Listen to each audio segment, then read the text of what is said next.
ఏం చేస్తున్నావు ఫనీ? ఏం కావాలి చాయ్ పెట్టడానికి? అమ్మ బాబాయ్ ఏం మాట్లాడుతున్నావురా? ఎందుకు చాయ్ పెట్టమన్నందుక? చెప్పు, చాయ్ పెట్టడానికి ఫస్ట్ ఏం కావాలి కదా? ఆ భగవాన్ ఏందో తెలియదు ఇప్పుడు నీకు. ఎవరికైనా చూపించాలి. ఫైనల్లీ ఫనీకి గిన్నె దొరికింది.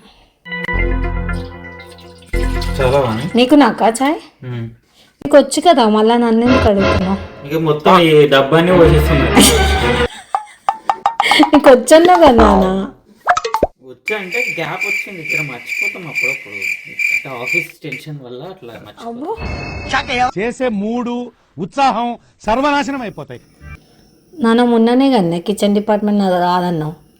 ఏం చేయాలి నాన్న, మళ్ళా ఈ 4 గోడ మధ్యలో పిచ్చిలేసి వదిలేయకండ్రా బాబా. అందుకే నాకు చాయ్ పెట్టిస్తున్నావా? నేను అడిగినందుకు కాదా? కాదు, టైం పాస్ కావాలి కదా నాకు. టైం పాస్ కి చాయ్ పెట్టిస్తున్నావా? అవును, ఇది ఏంటి చాయ్ పొడా? కాఫీ పొడి కాదు. వా, ఒకసారి చూపి నాన్న. ఇది చాయ్ పొడి. తగలబెట్టండి సార్ నిరంజన్ గారు. అంటే టెస్ట్ చేస్తున్నా, నీకు తెలుసా? బయట ఇప్పుడు నాకు టైం పాస్ కి పెట్టిస్తే నేను చాయ్ తాగను.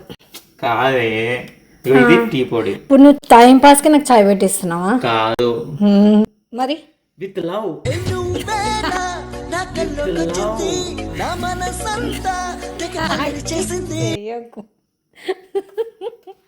నిజం చెప్పు, టైం పాస్ కి పెట్టిస్తే నేను తాగా. చెప్పానా విత్ లవ్ అని? ఏంటి అప్పుడే చాయ్ పౌడర్ వేస్తున్నావా? మరి పాలు పోసిన తర్వాత టీ పొడే కదా వేసేది. పాలు కాగాలి నాన్న, మంచిగా పెడితే నేను తాగుతా. మాత్రపురం లాగా ఇస్తే నేను తాగా. అయ్యో నాకు అంత ఓపిక లేదు. నాకు ఇంట్రెస్ట్ లేదు.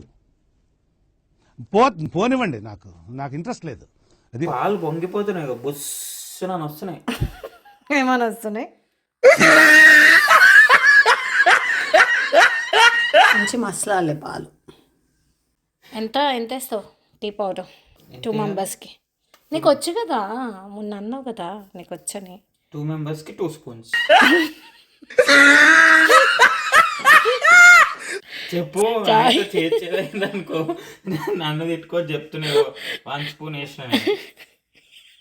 2 మెంబర్స్కి 2 స్పూన్స్ అన్నా టీ పౌడర్. ఇద్దరికి చాయ్ పెట్టాలంటే 2 చెంచాలు చాయ్ పౌడర్ వేయాలి. చాలు కదా, 1 స్పూన్ చాలు. నాకు తెలియదు, నీకు వచ్చు కదా, నన్ను ఎందుకు అడుగుతున్నావు? ఎట్లా పెడతాడు మూసుకో. అది అస్సలు లాగా నేను ఇంకా ఇట్లా డిమాండ్ వేసి అస్సలు అంటే అస్సలు లాగా. చక్కెర అప్పుడే వేసేస్తారా చక్కెర? ఎప్పుడు రేపు పొద్దునే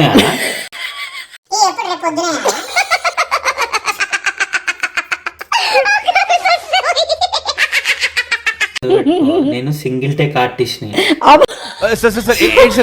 ఊకే మళ్ళా అందులో బ్లాక్ తీస్తాను అంటే మళ్ళా అనాలంటే ఇవన్నీ రావు. అట్లా ఏమంటారు, ఇట్లా వచ్చేస్తాయి అనమాట, లోపల నుంచి తన్నుకుంటూ వస్తాయి అవి. చాయ్ పెట్టాలంటే ఫస్ట్ ఒక క్వాలిటీ ఉండాలి. ఏం తెలుసా? స్పూన్ తీసుకుని దాన్ని కలపాలి. ఏంది చాయ్ కూడా కలుపుతారు కూర కలిపినట్టు? నాకు అర్థం కాలేదు సార్. నెమ్మదిగా అన్ని అర్థమవుతాయి కానీ ఇంకేది చాయ్ పెడితే కూర వండినట్టు కూడా మరి వచ్చాయి కానీ వంట చేయడం కూడా. ఇంకేంది నెక్స్ట్ వంట బ్లాగ్ నీతో. నేను చేసిన కూర తిన్నావా అంటే మళ్ళీ నన్నే చేయమంటావా అని చెప్పాను, అందుకే నేను చేస్తలే. రామచంద్ర ఈ ఓవరాక్షన్ భరించలేకపోతున్నాను. కాదు, ఇప్పుడు ఈ స్పూన్ ఏడ పెట్టాలి? చాయ్ పెట్టడం వచ్చాను, ఆ స్పూన్ ఏడ పెట్టాలి తెలియదా? ఇగో ఈడ పెడితేనేమో తెల్లగా ఉంది, నల్లగా అవుతుంది అంట. సరే జెర్సేపు నీ నోట్లో పెట్టుకో. అసలు ఎంత తెల్లగా ఉంది తెలుసా ఫనీ, దీన్ని చాయ్ అంటారు అసలు ఎవరైనా?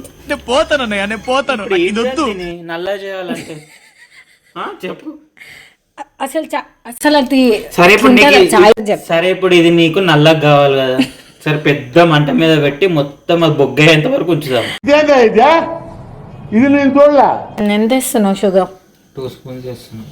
ఓ ఇద్దరికి 2 స్పూన్ల అంతే. మధ్యలో గ్యాప్లో ఫ్రెండ్స్ ఒక టీ స్పూన్ టీ పౌడర్ మళ్ళీ యాడ్ చేసి కాదు షుగర్ ఎక్కువ తిన్నామా అంటే మళ్ళీ షుగర్ షుగర్ ఉపయోగం దేశానికి కాదు ఇప్పుడు షుగర్ వస్తుంది అంటే షుగర్ వల్లనే కదా షుగర్ వచ్చేది. పిక్చర్ల గురించి వెంటనే కానీ లైవ్ లో ఇదే చూడటం. ఫనీ చాయ్ రెడీ. తాగి ఎంజాయ్ మళ్ళీ నెక్స్ట్ టైం నన్ను పెట్టాను గ్యాప్ లో దేంతో చాయ్ పోయాలి ఇవన్నీ అడిగిండు ఫ్రెండ్స్. కాదు మళ్ళా ఇప్పుడు చాయ్ మంచిగా ఉంది అనుకో నెక్స్ట్ టైం నన్ను పెట్టాను అడగొద్దు. సరే నేను నెక్స్ట్ టైం అడిగితే నువ్వు పెడతావా ఫనీ? నెక్స్ట్ టైం అడిగితే నువ్వు పెడతావా? చూద్దాం అప్పుడు నా మూడుని బట్టి. అది ద మ్యాటర్. చాయ్ వేడి చాయ్. నువ్వు తాగు నీ చాయ్ చెప్ప ఎట్లా ఉందో. రాణి చాయ్ తాగినట్టుంది. ఏంటి సార్ అది? కాదు రాణి చాయ్ డబ్బా పెడతాం మీరు ఆస్ట్రేలియాలో. నెక్స్ట్ రాణి చాయ్ ఇంకో జాబ్ చేసుకోవచ్చు, చాయ్ పెట్టుకొని కూడా బతకొచ్చు మనం. ఫస్ట్ ఎంత చాయ్ పత్తి వేయాలో తెలుసుకో, తర్వాత చాయ్ పెడదు కానీ.